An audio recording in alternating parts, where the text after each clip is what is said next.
Jadi kalau seseorang terputus, ya, dia bilang dia mendapatkan ilmu dalam ibadah fikih atau ibadah apapun, mendustakan yang ini. Ya, saya nggak pakai guru, nggak pakai mazhab, saya nggak pakai ini, saya langsung kepada Nabi. Dusta dia. Kenapa dusta? Karena kapan dia bertemu dengan Nabi?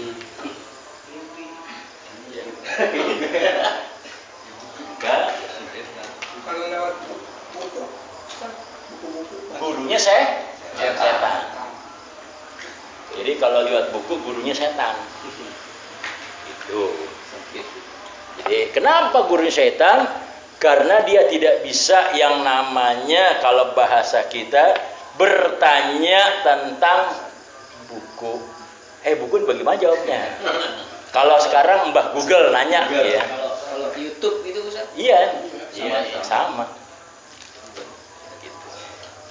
Kenapa? Karena bulan-bulan besok mulai yang daripada ya kalau bahasa kita itu peringatan Maulid Nabi. Betapa banyak dalil-dalil dari orang-orang yang tidak suka dengan Maulid Nabi, dikatakan itu bid'ah dolalah. Jadi kirimin di share Bapak yang melakukan ya Maulid Nabi adalah orang yang sesat. Nah, kita nggak pernah belajar ngaji. Kita baca dari kiriman share WA orang, wah sesat ya Maulid Nabi ya. Nah, kita kan nggak bisa nanya. Begitu kita buka di YouTube, dalilnya sesat semua. Waduh, ya, itu yang repot. Kenapa? Karena permasalahannya ya mereka mengatakan demikian berdasarkan Nabi tidak pernah mengadakan ulang tahun. Begitu.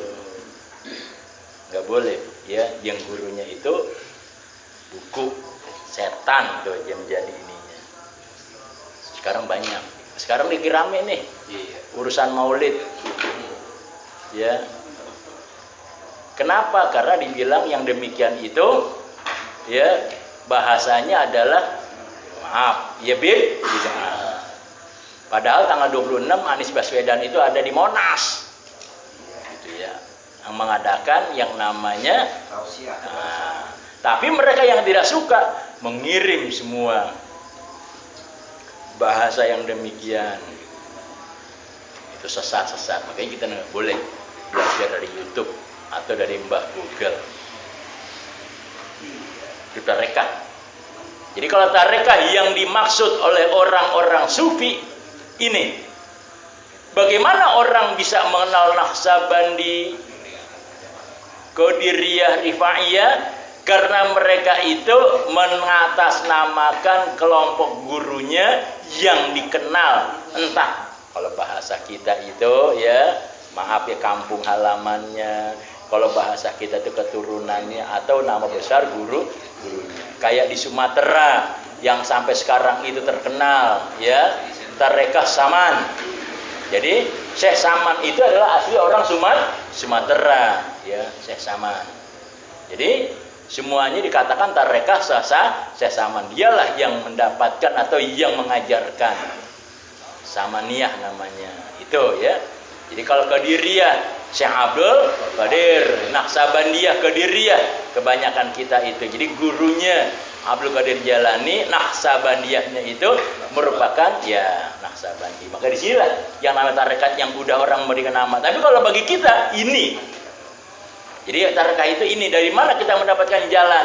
Kita mendapatkan jalan ilmu itu dari guru kita. Sholat subuh 2 rakaat.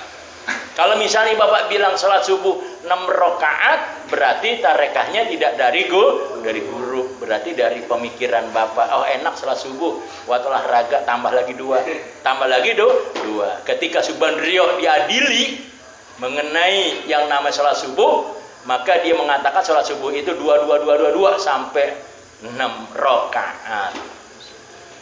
Maka ya Ali Said sampai ketawa ngakak pada saat itu sebagai seorang hakim. Makanya kita dalam hal ini saking enaknya pas sholat subuh 6 rakaat. Nah, itu berarti tarekahnya sesat. Kenapa? Karena nggak mungkin guru itu mengajarkan sholat subuh 6 rakaat.